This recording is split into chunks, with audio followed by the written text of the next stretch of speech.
My brother tried to burn my fiance alive on our wedding day. The smell of smoke still makes me vomit. 6 months later, and I can't even walk past a campfire without my hands shaking. I'm writing this because my therapist says it might help, and because I need people to understand what really happened on October 15th, 2023, the day that was supposed to be the best day of my life, but instead became the day my own brother tried to kill me. My name is Sarah, I'm 28, and I almost died in a wedding dress. The morning started perfectly. I was in the bridal suite at Meadowbrook Manor with my maid of honor Jessica, getting my makeup done by this amazing artist named Carmen who'd been booked for months. David, my fiance, husband now, somehow we still went through with it, was supposed to be in the groom's suite down the hall, but he'd snuck over around 10:30 a.m. with coffee and those little chocolate croissants I love from the French bakery on 5th Street. Bad luck to see the bride, Jessica had teased, but she was laughing. Everyone was laughing. The October sun was streaming through the floor-to-ceiling windows, my dress was hanging perfectly pressed on the antique armoire, and in 3 hours I was going to marry the love of my life. David was sitting on the velvet settee, still in his jeans and Northwestern University t-shirt, when we heard footsteps in the hallway. Heavy, uneven footsteps that I immediately recognized. Shit, I whispered. That's Marcus. My brother had been off all weekend. During the rehearsal dinner, he'd made this weird toast about how some people don't deserve happiness while staring directly at me. At the bachelor party, David later told me, Marcus had gotten blackout drunk and kept asking the guys if they thought I was putting on an act for David. Classic Marcus behavior, just unstable enough to make everyone uncomfortable, but not quite unstable enough for anyone to actually do something about it. The door burst open without a knock. Marcus stood there in yesterday's clothes, his dark hair greasy and sticking up, holding a red gas can in his right hand. Surprise, he said, and his grin was all wrong. Too wide. Too sharp. For maybe 3 seconds, we all just stared. Carmen had frozen with a makeup brush halfway to my face. Jessica was holding my veil, her mouth open. David started to stand up from the settee.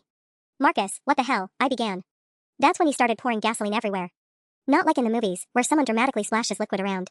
Marcus moved methodically, deliberately, soaking the Persian rug, the curtains, my dress. The smell hit us like a physical blow, sharp, chemical, wrong. Carmen screamed and ran for the door, but Marcus kicked it shut behind him.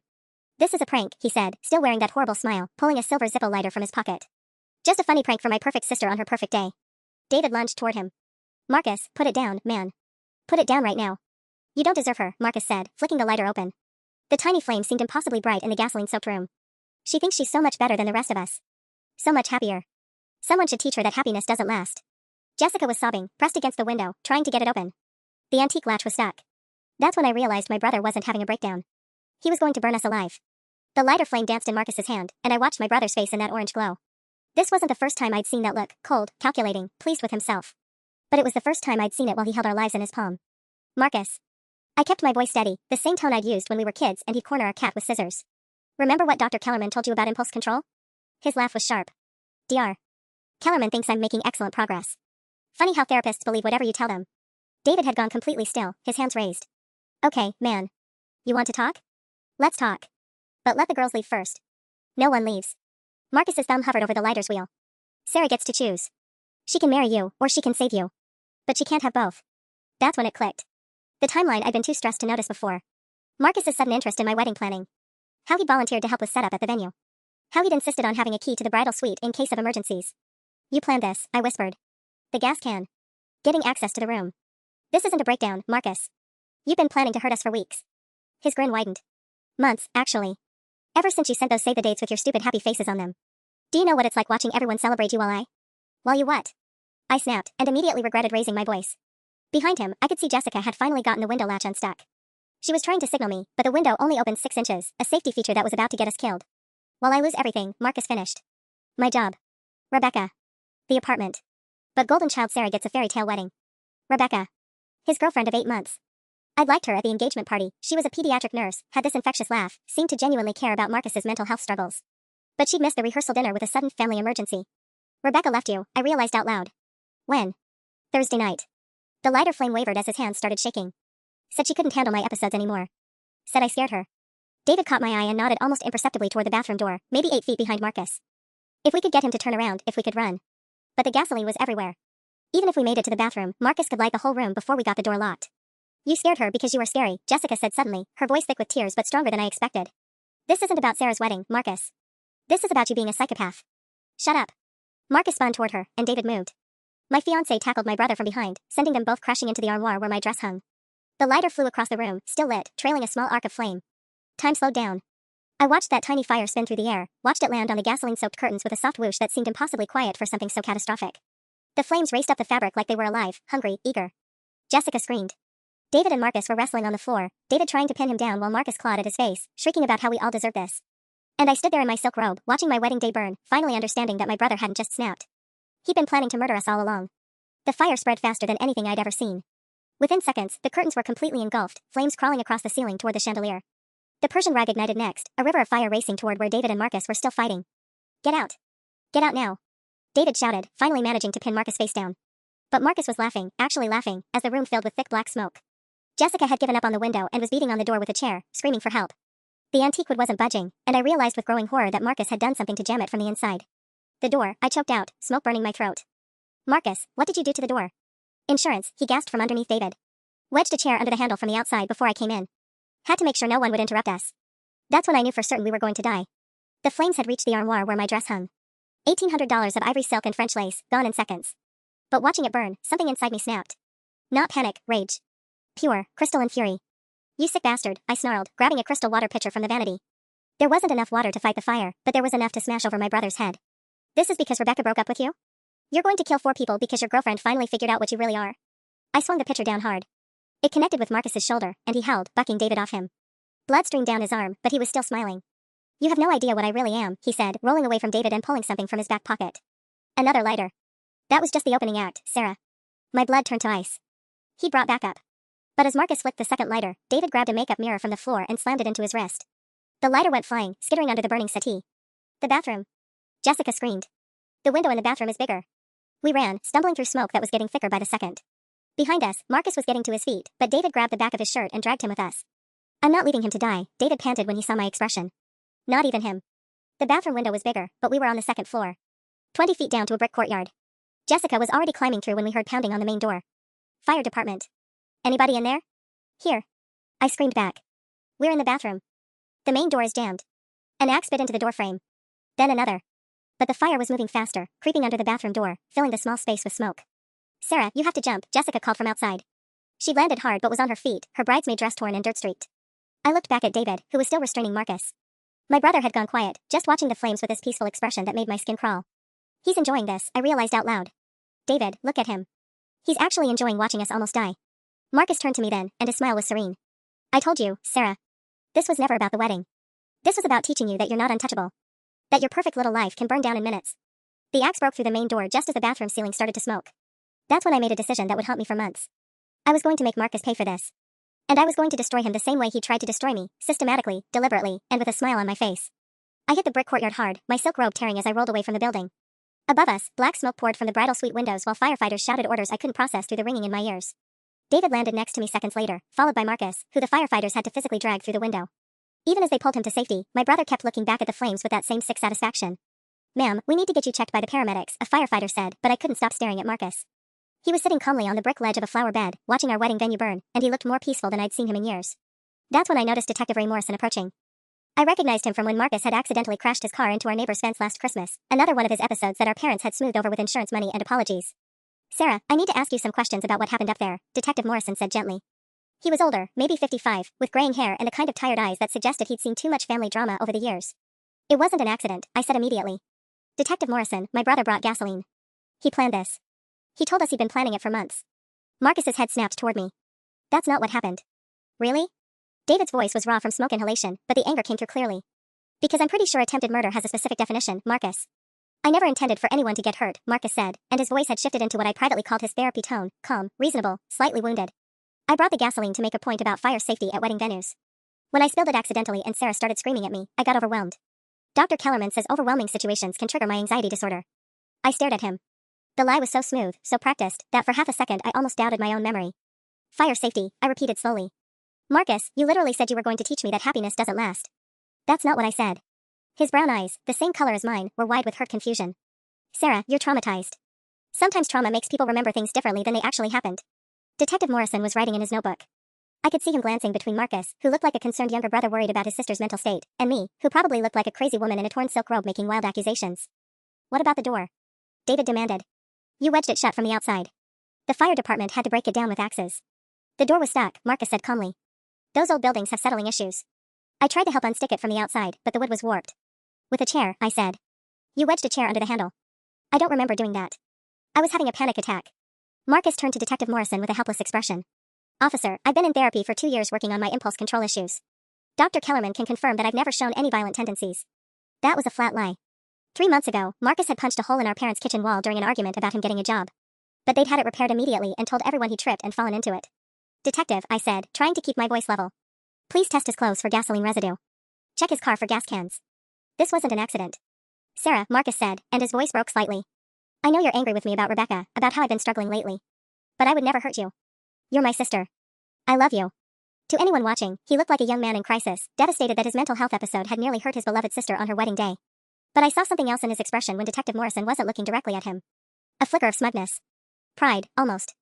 He was enjoying this performance. We'll investigate thoroughly, Detective Morrison assured me. The fire marshal will determine the cause, and we'll follow up on all leads. As he walked away to interview the firefighters, Marcus leaned closer to me. Trauma does funny things to memory, Sarah, he said quietly, just loud enough for David to hear. I hope you get the help you need. That's when I realized the most terrifying thing of all. Marcus had planned for this conversation too. The wedding was supposed to start in 45 minutes. That surreal thought kept running through my head as I sat in the back of an ambulance, getting my oxygen levels checked while my venue burned behind me. Guests were already arriving. I could see cars pulling into the parking lot, people in their Sunday best stepping out and immediately gawking at the fire trucks and smoke. Sarah, honey, oh my God. My mother's voice cut through the chaos. She was running across the brick courtyard in her mother of the bride dress, a powder blue nightmare that had cost $800 and 3 shopping trips to find. Dad was right behind her, still in his tuxedo shirt but no jacket. What happened? The fire chief said there was an accident in the bridal suite. Mom's eyes were wild, scanning me for injuries before she even looked toward Marcus. It wasn't an accident, I started, but Marcus was already moving. Mom, thank God you're here, he said, and I watched him physically transform. His shoulders slumped forward, his voice became smaller, and suddenly he looked like the scared little boy who used to crawl into my bed during thunderstorms. I messed up so bad. I was trying to help with last-minute setup and I knocked over this container of cleaning fluid. When Sarah started yelling at me, I panicked and dropped my lighter, and everything just went up in flames. Cleaning fluid? I snapped. Marcus, it was gasoline. You brought a gas can. Sweetheart, you're in shock, Dad said gently, putting his arm around me. Marcus, son, are you hurt? This was exactly what I'd been afraid of. My parents went into protection mode whenever Marcus had an episode, and they were already rewriting the story in their heads. Marcus had struggled with anxiety and depression since high school. He'd been hospitalized twice for what they called nervous breakdowns. In their minds, he was fragile, not dangerous. The fire chief is going to want to interview everyone, Detective Morrison said, approaching our family huddle. Mr. and Mrs. Chan, I'll need to speak with you about your son's recent mental health status and any medications he's currently taking. Of course, whatever helps, Mom said immediately. Marcus has been under tremendous stress lately. His girlfriend left him, he lost his job at the marketing firm last month. Wait, I interrupted. You lost your job? When? Marcus shot me a look that could have melted steel. 3 weeks ago. I didn't want to upset you before the wedding. Another lie, delivered so smoothly that Mom immediately looked guilty for not having protected me from this stressful information. But I was starting to see the pattern now. Rebecca hadn't just left him on Thursday. She probably found out about the job loss, maybe started asking questions about other things Marcus had been hiding. What kind of marketing work were you doing? Detective Morrison asked, pen poised. Brand management for Hartley & Associates, Marcus replied. I was let go due to downsizing. I made a mental note to call Hartley & Associates on Monday. Something about the way Marcus's jaw tightened when he said downsizing told me there was more to that story. Sarah, Jessica appeared at my elbow, still in her torn bridesmaid dress. What do you want me to tell the guests? People are asking whether to go home or wait. I looked around at the chaos. The fire department was getting the blaze under control, but the bridal suite was gutted. My dress was ash. The flowers we'd spent $2,000 on were wilting in the smoke. And my brother was standing 10 feet away, accepting hugs and sympathy from relatives who thought he was a victim of his own mental illness. Tell them the wedding is postponed, I said finally. But not cancelled. Never cancelled. Because I was going to marry David, and I was going to get justice for what Marcus had done. Even if I had to destroy my entire family to do it. The hotel room David and I ended up in that night was a cheap holiday in 20 minutes from the venue. Mom had insisted on booking it for us, her way of trying to salvage something from the disaster. The irony wasn't lost on me. We were supposed to be in the honeymoon suite at the Ritz downtown. Instead, we were sitting on a scratchy comforter that smelled like industrial detergent, watching the 11 o'clock news report on the tragic accident at a local wedding venue. The fire appears to have started when a family member accidentally spilled cleaning solvent in the bridal preparation area, Channel 7's Melissa Rodriguez reported from outside Meadowbrook Manor. The groom's brother, who asked not to be identified, is being treated for smoke inhalation and emotional distress. Groom's brother? I said out loud. They don't even have the relationship right. David was on his laptop, furiously typing. I'm documenting everything while it's fresh, he said. Times, exact quotes, what we saw. Before Marcus's version becomes the only version people remember. My phone had been buzzing nonstop with texts from relatives and friends. Most were some variation of, so sorry about the accident, hope everyone is okay. But buried in the messages was one from my cousin Kelly that made my blood pressure spike. Asterisk Sarah, Marcus called me crying. He feels so guilty about what happened. Maybe you could call him tomorrow and let him know you don't blame him? He's really fragile right now, asterisk. Fragile, I muttered, showing David the text. He tried to burn us alive and somehow he's the one everyone's worried about. David looked up from his laptop. We need a lawyer. First thing Monday morning. This can't stand. That's when my phone rang. Mom. Honey, how are you holding up? Her voice was thick with exhaustion. It was almost midnight. I'm angry, I said honestly. Mom, Marcus didn't accidentally spill anything. Sarah, stop. Mom's tone shifted, becoming sharper. I just spent 3 hours at the hospital with your brother. Do you know what he said to me? He said he wishes he died in that fire rather than cause you pain on your wedding day. Is that what you want to hear? That your brother is talking about wishing he was dead? My stomach clenched. This was Marcus's nuclear option, the suicide threat. He'd been deploying it since he was 16 whenever the consequences for his actions got too serious. 2 years ago, when he'd been arrested for drunk driving, he'd called Mom from jail crying about how he couldn't live with disappointing everyone. The charges had mysteriously been reduced to reckless driving. Mom, he's manipulating you, I said as gently as I could. This is what he does. Remember when he got fired from the bank? Remember what Dr. Martinez said about not enabling? Dr. Martinez doesn't know Marcus like we do, Mom cut me off. And frankly, Sarah, I'm surprised at how vindictive you're being. Yes, what happened today was terrible. But Marcus is sick, honey. He needs support, not accusations. Vindictive. The word hit like a slap. What about the gas can? I pressed. Mom, he brought gasoline to my wedding. How do you explain that? There was a long pause. When Mom spoke again, her voice was careful, measured. Marcus told me he found that can in the venue's maintenance room. He was trying to move it somewhere safer when it spilled. Another lie. Smoother than silk. And Mom believed it because believing it was easier than accepting what her son really was. The maintenance room, I repeated flatly. Sarah, I love you. But I need you to think about what's best for this family right now. Marcus is seeing Dr. Kellerman on Monday. We're going to increase his sessions to twice a week. This doesn't have to become bigger than it needs to be. After she hung up, I sat in the dark hotel room listening to David type and feeling something cold and final settle in my chest. They were going to protect him. Just like they always had. But this time I was going to fight back. I barely slept that night. Every time I closed my eyes, I could smell gasoline and hear Marcus's voice saying happiness doesn't last. By 6 a.m., I was wide awake and furious, scrolling through my phone looking for any trace of my brother's real story. That's when I found Rebecca Martinez's Instagram. She blocked Marcus 3 weeks ago, I could tell because his comments disappeared from her photos right around October 1st. But more interesting were her recent posts.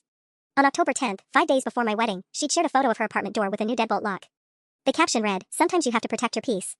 Hashtag fresh start, hashtag new chapter." The comments were telling. Her sister Lucia had written, "So proud of you for getting away from that situation. You deserve better." Her coworker Amanda, "Girl, I was so worried about you. That guy was not right." I screenshot everything. David was still asleep when I called Hartley and Associates. I knew they wouldn't be open on Sunday, but sometimes corporate offices had weekend security who could transfer calls. I was right. "Hi, this is Sarah Chan," I said to the security guard who answered. "I'm calling about my brother Marcus Chan who worked in brand management. He said he was laid off recently due to downsizing, and I wanted to send a card to his supervisor thanking them for how supportive they were during the transition." It was a gamble, but the guard was chatty. "Oh, Marcus Chan? Honey, I don't think that boy was laid off. I remember him getting escorted out by 2 managers about a month ago. Made quite a scene in the lobby, yelling about how someone was sabotaging his accounts." My pulse quickened. Escorted out? Security had to walk him to his car. He kept screaming that his coworker Janet was trying to steal his clients, that everyone was jealous of his success. Honestly, miss, I felt bad for the guy. Seemed like he was having some kind of breakdown. After I hung up, I sat in the cramped hotel bathroom with the door closed, writing down everything the guard had told me. Marcus hadn't been downsized. He'd been fired for erratic behavior, possibly paranoid accusations against his coworkers. Which meant Rebecca had probably found out he'd been lying to her for weeks. By 9 a.m., I was at David's laptop again.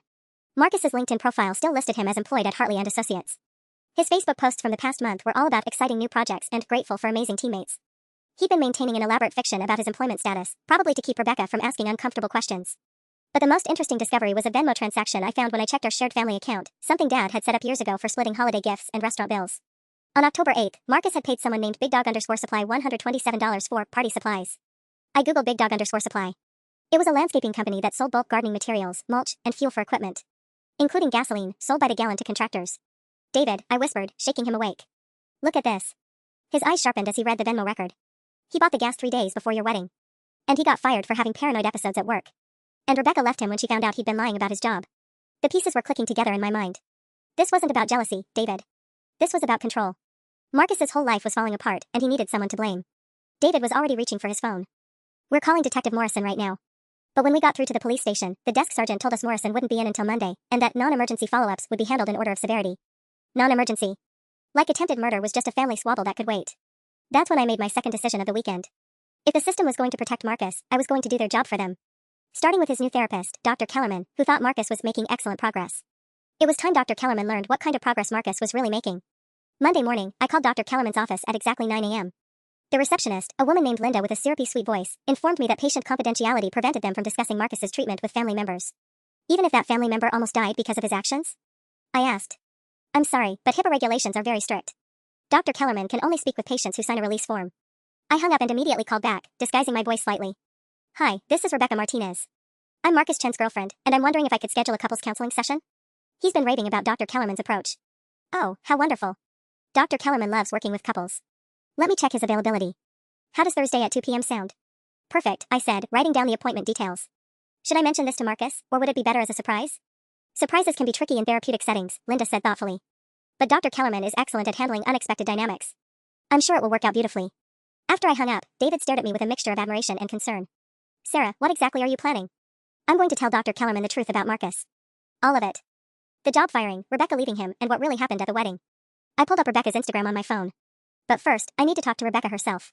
Rebecca Martinez worked at Children's Hospital downtown. I'd remembered her mentioning it at the engagement party. Getting her personal number took some creative thinking, but I finally found her listed as the emergency contact for a charity 5K she'd run last spring. Rebecca? This is Sarah Chen, Marcus's sister. I know this is going to sound strange, but I need to ask you about why you really left him. There was a long pause. When she spoke, her voice was careful, guarded. Sarah, I don't want to cause problems for your family. Marcus said you two are very close. Marcus tried to burn down my wedding venue 3 days ago. With me inside it. The silence stretched for almost 30 seconds. Oh my God, she whispered finally. I saw something on the news about a wedding fire, but they said it was an accident. It wasn't. Rebecca, please. I think you know things about Marcus that my family needs to hear. Things that might help prevent him from hurting someone else. Another pause. Then, can you meet me for coffee? I get off shift at 3 p.m. There's a Starbucks on Madison Street near the hospital. I'll be there. When I arrived at Starbucks that afternoon, Rebecca was already waiting in a corner booth, still in her scrubs. She looked exhausted, with dark circles under her eyes and her black hair pulled back in a messy bun. But more than tired, she looked scared. I've been expecting this call for weeks, she said before I even sat down. Ever since Marcus started talking about your wedding. My blood chilled. What did he say about my wedding? Rebecca wrapped her hands around her coffee cup like she was trying to warm herself. At first it was normal stuff. Complaining about the cost, how much attention you were getting from your parents. But then it got darker. He started saying things like how perfect people deserve to learn that life isn't a fairy tale. When did he start saying that? Right after he got fired from Hartley and Associates. Which, by the way, wasn't for downsizing. Rebecca's voice dropped lower. Marcus got fired because he accused 3 different coworkers of sabotaging his presentations. He told his supervisor that Janet Williams was breaking into his computer after hours to steal his client lists. When they checked the security footage and proved no one had been near his desk, he claimed Janet had hacked the surveillance system. I felt sick. How long was this going on? Months. But it got really bad in September. He started showing up to my apartment at weird hours, convinced that my neighbors were spying on him for his former boss. One night, he sat in his car outside my building from midnight until 6 a.m., just watching my windows. Rebecca pulled out her phone and showed me a series of text messages from Marcus, sent between 2 and 4 a.m. on various nights in September. Asterisk can see shadows moving behind your curtains. Are you sure you're alone? Asterisk. Asterisk silver Honda has been parked across from your building for 3 days. License plate JKM 4429. Should I call police? Asterisk. Asterisk Rebecca, why aren't you answering? Something's wrong. I'm coming up. Asterisk. He had keys to your apartment? I asked, my throat tight. I got them back the night I broke up with him. But Sarah, when I asked for them back, he got this look on his face, like he was calculating something. Then he smiled and said, of course, babe. I understand you need your space. Everyone needs to learn lessons about safety. The words hit me like ice water. The same calculating expression I'd seen in the bridal suite. The same cold smile. Rebecca, I said slowly, I think Marcus might have been planning to hurt you too. Rebecca's hands were shaking as she scrolled through more text messages. There's something else, Sarah. The night I broke up with him October 12th, Marcus said something that didn't make sense at the time. She found the message thread and turned her phone toward me. The final text from Marcus, sent at 11:47 p.m., read, asterisk you'll understand soon why this was a mistake. Some lessons have to be taught publicly. Asterisk. Publicly, I repeated, my mouth going dry. Rebecca, my wedding had 150 guests. I know. And when I saw the news report about the fire, about how it happened right before the ceremony. She shuddered. Sarah, I think he wanted an audience. He wanted people to see you get hurt. The coffee shop suddenly felt too warm, too crowded. I could hear my pulse in my ears as the full scope of Marcus's plan became clear. This wasn't just about destroying my happiness, it was about humiliating me in front of everyone who mattered to us. Did you save his other messages? I asked. The paranoid ones about your neighbors? All of them. My friend who's a social worker told me to document everything in case I needed a restraining order later. Rebecca pulled up her message archive. But Sarah, there's something else. About 2 weeks ago, Marcus started asking weird questions about your fiance. What kind of questions? David's work schedule. Whether he traveled for business. If you two ever fought. Rebecca's voice dropped to almost a whisper. He asked me if I thought David would stay loyal if something traumatic happened to you. Like if you were disfigured or disabled. The words hit me like a physical blow. I gripped the edge of the table to steady myself. He was planning to hurt me specifically, I said. Not just scare me. He wanted to damage me permanently and see if David would leave. Rebecca nodded miserably. When I told him that was a horrible thing to even think about, he laughed and said he was just curious about the psychology of commitment under stress. Like it was some kind of experiment. I thought about Thursday's appointment with Dr. Kellerman, about how I'd planned to pose as Rebecca to expose Marcus's lies. But looking at this frightened woman across from me, I realized I had a better idea. Rebecca, would you be willing to call Dr. Kellerman yourself? To tell him what Marcus was really like before he got fired? She bit her lip. I don't know. What if Marcus finds out? What if he comes after me? He's already come after you. Those surveillance texts, the late-night visits, that was stalking, Rebecca. And if Dr. Kellerman keeps treating him without knowing the full truth, Marcus is going to hurt someone else. Rebecca stared into her coffee for a long moment. When she looked up, there was something harder in her expression. You know what? You're right. I've been scared of him for weeks, and I'm tired of being scared. She pulled out her phone and dialed Dr. Kellerman's office right there at the table. Hi, Linda? This is Rebecca Martinez. I need to speak with Dr. Kellerman about Marcus Chen as soon as possible. It's urgent. Yes, I understand about confidentiality, but this is about public safety. As Rebecca explained the situation to Linda, I made my own decision. It was time to call Hartley and Associates and get the full story about Marcus's firing. Because if he'd made paranoid accusations against his coworkers, there might be official documentation of his erratic behavior. Documentation that Detective Morrison couldn't ignore. Tuesday morning, I called Hartley and Associates and asked to speak with Janet Williams, the coworker Marcus had accused of sabotaging his accounts. The receptionist put me through immediately. Ms. Williams? This is Sarah Chen, Marcus Chen's sister. I know this might sound strange, but I need to know what really happened when my brother was terminated. There was a pause. Sarah, I'm so sorry, but I can't discuss personnel matters with family members. Company policy. What if I told you that Marcus tried to burn down my wedding venue last Saturday, and he's telling everyone it was an accident related to his mental health? The silence stretched longer this time. When Janet spoke again, her voice was carefully controlled. Can you hold, please? I need to transfer you to my supervisor, Mr. Patterson. 5 minutes later, I was speaking with James Patterson, senior partner at Hartley and Associates. His voice was crisp, professional, but I could hear underlying tension. Ms. Chen, under normal circumstances we wouldn't discuss a former employee's termination. But given what you've told me about the fire incident, I think you need to know what we documented about your brother's behavior. My heart started racing. Documented? Marcus was terminated on September 28th after a 3-week investigation into his conduct. It started when he accused Janet Williams of accessing his computer after hours. When we proved that was impossible, he claimed she bribed our IT department to cover her tracks. I was writing frantically, taking down every detail. What kind of proof did you show him? Security footage, keycard logs, computer access records. Marcus had exclusive access to his accounts. No one else had touched his files. But when confronted with evidence, he became increasingly agitated and started making accusations against other staff members. What kind of accusations? Mr. Patterson's voice grew grimmer. He claimed our receptionist, Maria Santos, was intercepting his phone calls and redirecting his clients to competitors. He accused his cubicle neighbor, Tom Bradley, of stealing his lunch from the office refrigerator as part of a psychological warfare campaign. On his final day, Marcus cornered Tom in the parking garage and told him he knew how to make people disappear. My pen stopped moving. He threatened Tom? Tom reported it immediately. We have his written statement. Marcus also left a note on Janet's car windshield that said karma finds everyone eventually. We kept copies of everything before terminating his employment. This was exactly what I needed. Official documentation from his employer showing a pattern of paranoid, threatening behavior. Mr. Patterson, would you be willing to provide those records to the police? My brother is telling everyone he was laid off due to downsizing, and his therapist believes he's making progress. If there's an active investigation into criminal behavior, yes. We'd cooperate fully with law enforcement. After hanging up, I immediately called Detective Morrison. This time, he took my call personally. Ms. Chen, I was planning to contact you today anyway. The fire marshal's preliminary report shows accelerant residue consistent with gasoline throughout the bridal suite. We're treating this as suspected arson. Relief flooded through me. Detective, I have new information about Marcus's recent behavior pattern. I told him about Rebecca's stalking experiences, the Venmo payment to Big Dog _ Supply, and Marcus's firing from Hartley and Associates. Detective Morrison listened without interrupting, occasionally asking for specific dates and names. This paints a very different picture than what your brother described on Saturday, he said finally. Ms. Chen, I need you to know that your parents contacted us yesterday. They're requesting that we treat this as a mental health crisis rather than a criminal matter. My stomach dropped. What does that mean exactly? They've hired an attorney named Michael Reeves who specializes in mental health defenses. He's arguing that your brother was experiencing a psychotic break and wasn't competent to form criminal intent. The walls felt like they were closing in. Of course my parents had lawyered up. They were going to claim Marcus was too sick to be held responsible for attempted murder. Detective Morrison, Marcus bought gasoline 3 days before my wedding. He jammed the door shut before lighting the fire. That shows premeditation, not a psychotic break. I agree. But I want you to understand what we're up against. Your brother's attorney is already building a case around his documented anxiety disorder and his recent relationship and employment stresses. That's when I realized I needed to accelerate my timeline. If Marcus's lawyer was going to claim mental incompetence, I needed to prove that Marcus had been lucid enough to plan and execute a complex scheme to hurt multiple people. Detective, can you set up a meeting with Dr. Kellerman, Marcus's therapist? I think you need to hear what his ex-girlfriend told the doctor about his recent behavior. Already working on it.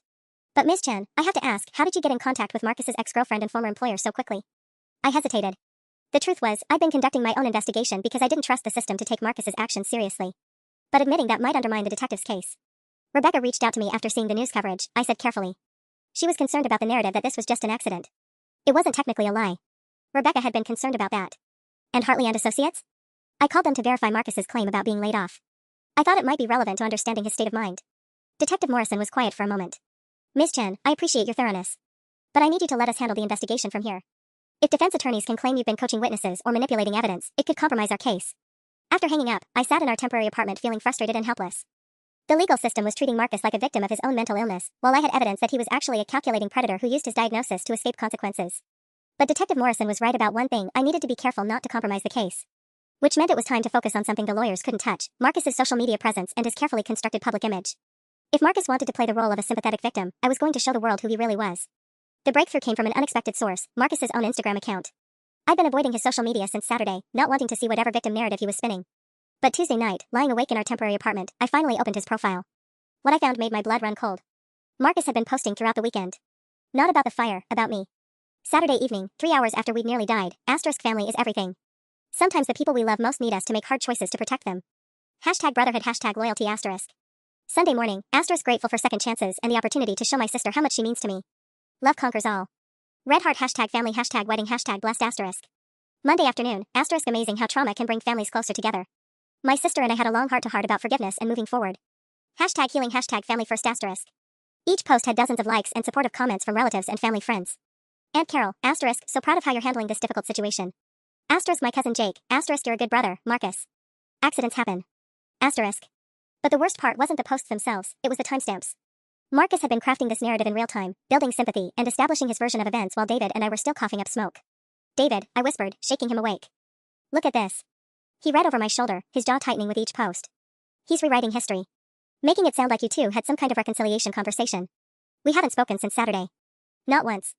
I scrolled further back through Marcus's account, looking for patterns. David, look at this post from October 10th. The post was a photo of Marcus at some coffee shop downtown, smiling at the camera with a quote overlay: sometimes you have to burn down your old life to build something better. Excited for new beginnings. #fresh start, #new chapter. October 10th. 5 days before my wedding. 3 days after he'd bought gasoline from Big Dog _supply. He was planning this for at least a week, David said quietly. And he was posting about it cryptically the whole time. I kept scrolling, taking screenshots of everything. On October 8th, funny how people think they're untouchable until life teaches them otherwise. October 6th, some lessons can only be learned through fire. Literally. My hands were shaking as I captured image after image. Marcus had been documenting his premeditation in plain sight, disguised as inspirational quotes and life updates. But then I found something even more damning. On October 14th, the night before my wedding, Marcus had posted a photo of himself at what looked like a hotel bar. He was holding a beer and grinning at the camera. The caption read, last night of freedom before tomorrow's big event. Sometimes the best surprises are the ones no one sees coming. Fire, #family, #tomorrow, #unforgettable. He'd literally used a fire emoji. The location tag showed he'd been at the Marriott downtown, 2 blocks from our wedding venue. I clicked through to see who else had liked the post, and my stomach dropped when I saw that Rebecca had liked it. Before she blocked him. Which meant she'd seen him posting cryptic threats about surprises involving fire, the night before he actually tried to burn us alive. I immediately called Rebecca, not caring that it was almost 11 p.m. Sarah? Is everything okay? Rebecca, did you see Marcus's Instagram post on October 14th? The one with the fire emoji about surprises? There was a sharp intake of breath. Oh my god. Yes, I saw it that night. I thought he was just being dramatic about the wedding ceremony. I never imagined. You liked the post. I was trying to stay friendly, you know? I didn't want him to think I hated him. But Sarah, if I'd known what he was planning. Her voice broke. I could have warned you. This isn't your fault, I said quickly. But Rebecca, this proves he was planning something specific. He was excited about it. He was practically bragging. What are you going to do? I was already calling Detective Morrison's direct line. I'm going to make sure the detective sees every single post. Detective Morrison answered on the third ring, sounding tired but alert. Ms. Chen? It's pretty late for a social call. Detective, Marcus has been posting about the fire on Instagram since Saturday. But more importantly, he was posting about his plans before the fire happened. I'm sending you screenshots right now. I could hear him sitting up, becoming more focused. What kind of posts? Quotes about burning down your old life, about teaching people lessons through fire, about surprises involving fire. He posted the night before my wedding saying the best surprises are the ones no one sees coming with a literal fire emoji. Jesus Christ, Morrison muttered. Send me everything. Every screenshot, every timestamp. This completely undermines his mental health defense. There's more. His ex-girlfriend liked one of the posts before blocking him. She can testify that she saw him posting cryptic threats about fire the night before he actually set the fire. Ms. Chen, you might have just saved this case. His attorney has been arguing that the fire was an impulsive act during a psychotic episode. But if Marcus was posting about his plans on social media, it proves premeditation. Exactly. I'm calling the district attorney first thing in the morning. We're going to need formal statements from you and Rebecca about these posts. After I hung up, David was looking at me with something between admiration and concern. Sarah, you realize what this means, right? You've just guaranteed that Marcus is going to be arrested and charged with attempted murder. Good.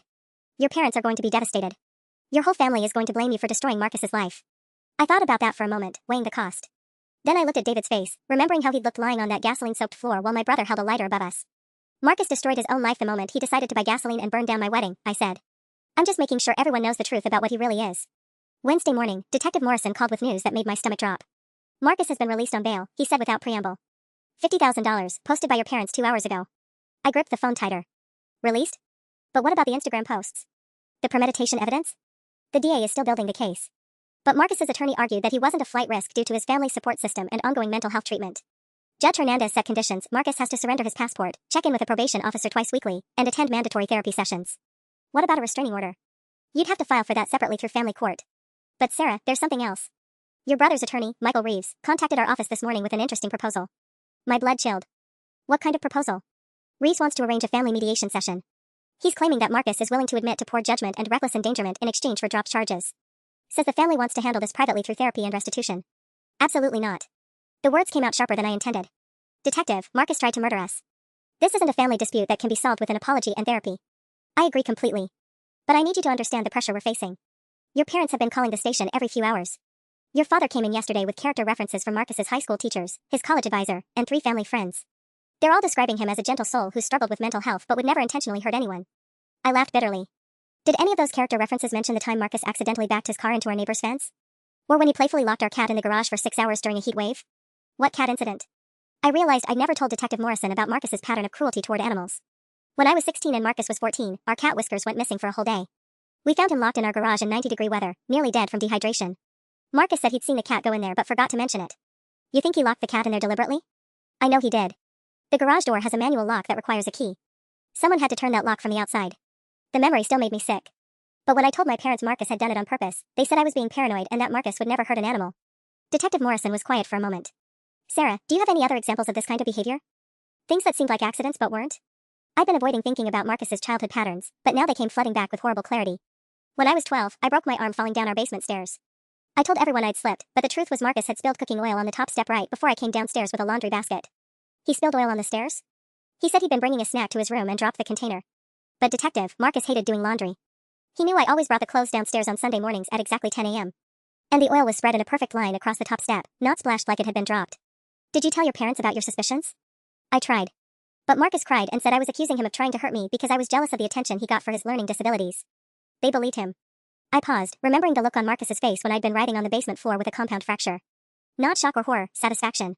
He watched me fall, Detective Morrison. He stood at the top of the stairs and watched me tumble down, and he was smiling. Jesus. Any other incidents? This summer I was 15, I got food poisoning at a family barbecue. Everyone else was fine, but I ended up in the emergency room for 3 days with salmonella. The doctor said it looked like I'd eaten contaminated potato salad, but I remembered Marcus specifically bringing me a plate and insisting I try his special recipe. You think he contaminated your food? I found the empty container of raw chicken marinade in his bedroom trash can a week later. Hidden under other garbage like he didn't want anyone to see it. My voice was shaking now as I remembered being doubled over in agony, vomiting blood while Marcus told my parents how worried he was about his poor sister. Why didn't you report any of this at the time? Because I was a kid, and every time I tried to tell my parents that Marcus was hurting me on purpose, they said I was being paranoid or jealous. They'd increase his therapy sessions and tell me I needed to be more supportive of my struggling little brother. Detective Morrison exhaled slowly. Sarah, this establishes a clear pattern of escalating violence disguised as accidents. I need you to write down every incident you can remember, with as much detail as possible about dates, witnesses, and evidence. Will it help with the current charges? It might. It shows the wedding fire wasn't an isolated mental health episode, it was the latest escalation in a lifelong pattern of calculated violence against family members. After hanging up, I sat staring at a blank document on David's laptop, trying to figure out where to start. How do you explain 28 years of systematic psychological torture disguised as brotherly concern? But as I began typing, one thing became crystal clear: the wedding fire hadn't been Marcus's first attempt to seriously hurt me. It had just been his most ambitious. Thursday morning, I received a phone call that changed everything. Sarah, this is Linda from Dr. Kellerman's office. I'm calling because we had a very concerning session with your brother yesterday, and Dr. Kellerman feels we need to contact law enforcement immediately. My heart started racing. What happened? I can't share specifics due to confidentiality, but Marcus made statements during therapy that indicate he may pose a danger to others. Dr. Kellerman is filing a mandatory report with the police and recommending that Marcus's bail conditions be modified to include supervised housing. I was already grabbing my keys. Linda, did Rebecca Martinez ever contact Dr. Kellerman about Marcus? Yes, she came in Tuesday morning. Her information was very helpful in providing context for Marcus's behavior patterns. After hanging up, I called Detective Morrison immediately. Detective, Dr. Kellerman is filing a report about Marcus. What did he say in therapy?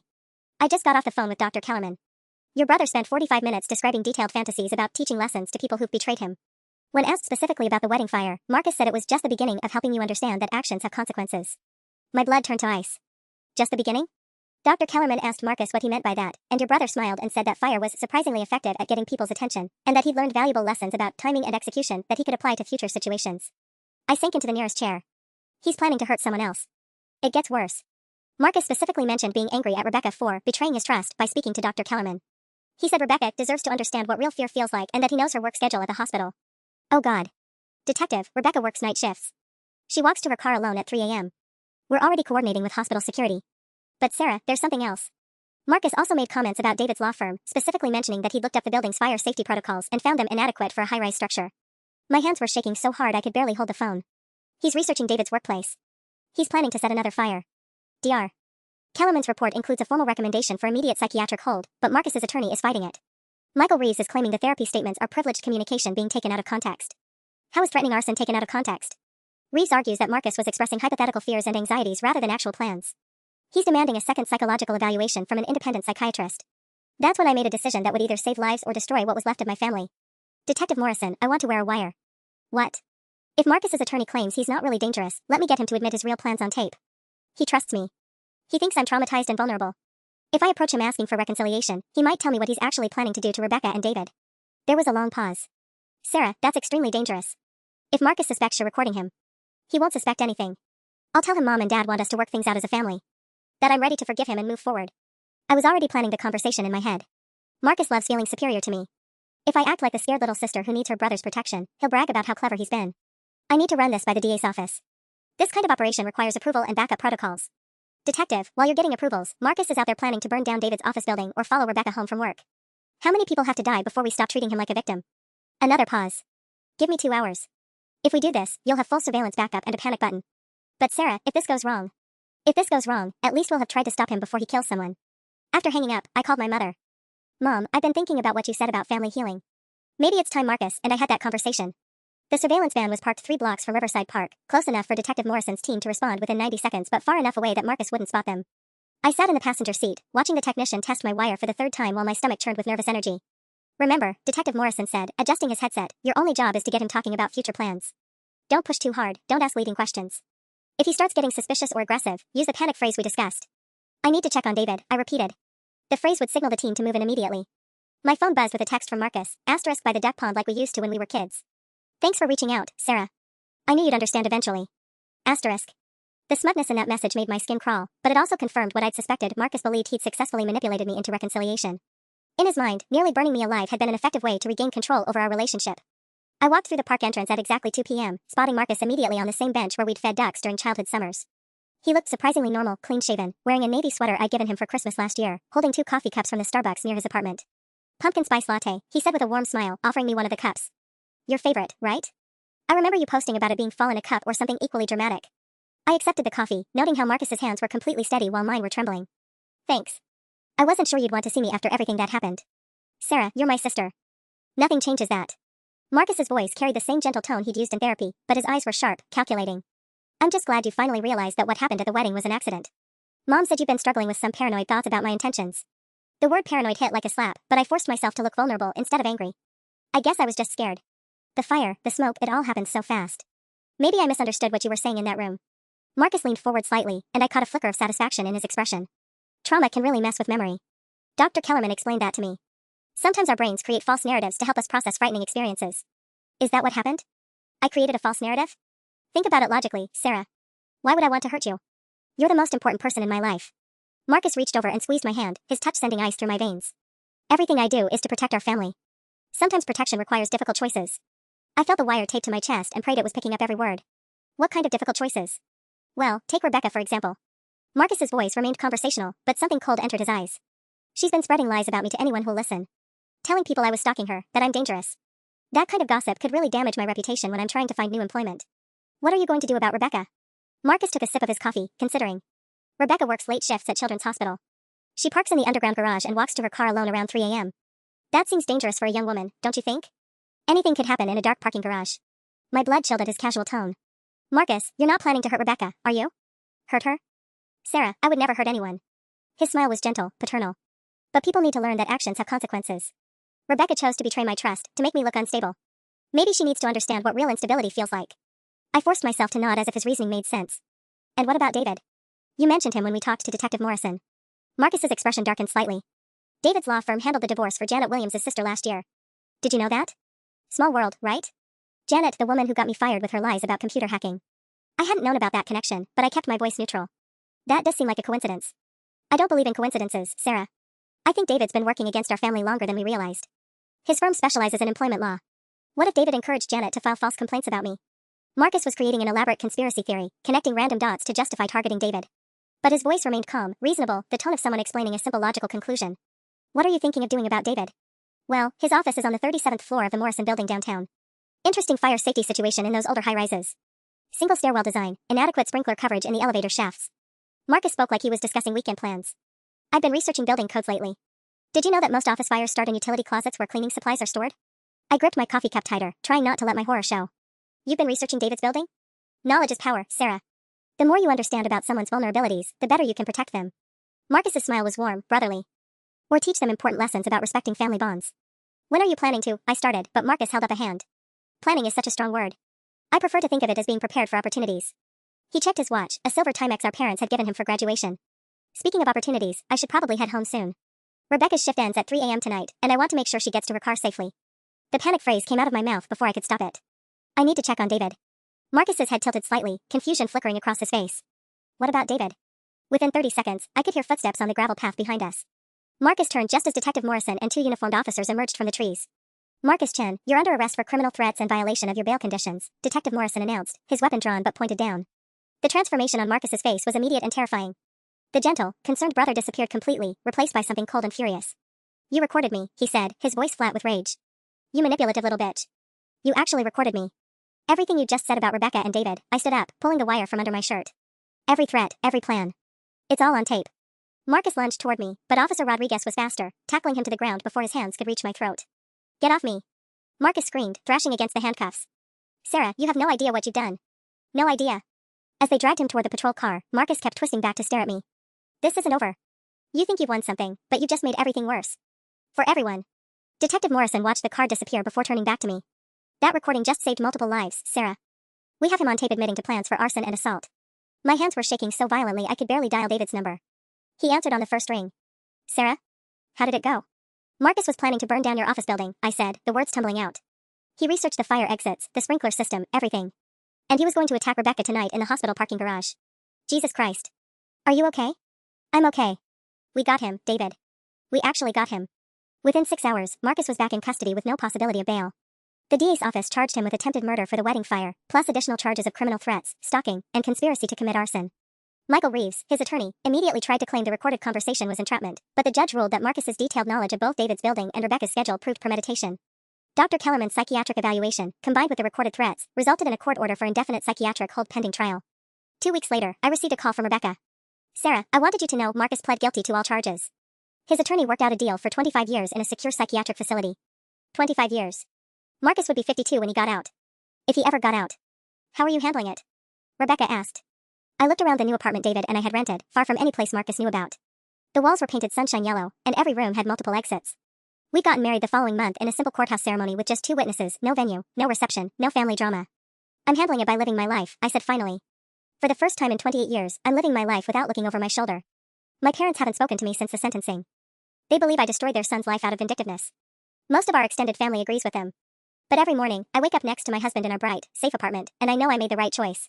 Because sometimes the only way to protect yourself from a monster is to stop pretending they're still human. And sometimes the only way to save your family is to destroy it first.